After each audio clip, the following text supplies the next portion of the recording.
రాష్ట్రంలో ఎండల తీవ్రత ఎక్కువగా ఉండటంతో ప్రజలు అప్రమత్తంగా ఉండాలన్నారు టీఆర్ఎస్ అధ్యక్షురాలు కవిత. రైతులు, గిగ్ వర్కర్స్, ఆటో డ్రైవర్లు, క్యాబ్ డ్రైవర్లు, ఇతర పనులు చేసేవారు తగిన జాగ్రత్తలు తీసుకోవాలని సూచించారు. ప్రభుత్వం కూడా ఎండలపై దృష్టి పెట్టాలన్నారు. రద్దీ ప్రాంతాల్లో చలివేంద్రాలు పెట్టాలని, వడదెబ్బ బాధితులకు వెంటనే వైద్య సహాయం అందించాలన్నారు కవిత. వాతావరణంలో మార్పులు ఉంటాయి, వడగాల్పులు ఉంటాయని విన్నాం, కానీ బయటకు వచ్చి చూస్తే వర్షం పడుతుంది.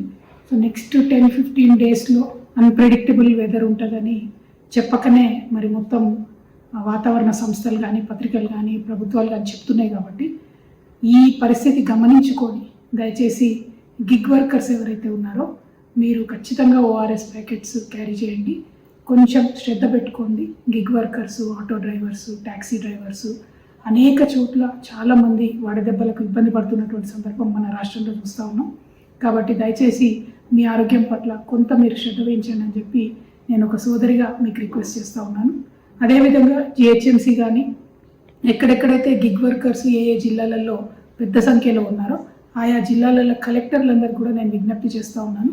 ఎగ్జిస్టింగ్ సిటీ బస్ స్టాపుల దగ్గరనే గిగ్ వర్కర్స్ కొంచెం పార్క్ చేసుకోవడానికి లేదా సేద తీరడానికి వారికి ప్రత్యేకమైనటువంటి వసతులు ఏర్పాటు చేయాలని చెప్పి నేను డిమాండ్ చేస్తూ ఉన్నాను.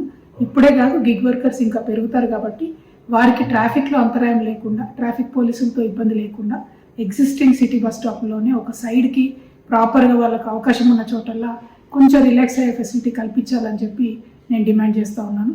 ఎట్ ద సేమ్ టైం ఈ వానకి, వడగండ్లకి రైతులు ఇబ్బంది పడుతూ ఉన్నారు. కాబట్టి ప్రభుత్వాన్ని మళ్ళొకసారి నేను డిమాండ్ చేస్తున్నాను, ఖచ్చితంగా వెంటనే మిగిలిపోయినటువంటి ధాన్యం అంతా కూడా కొనుగోలు చేయాలి.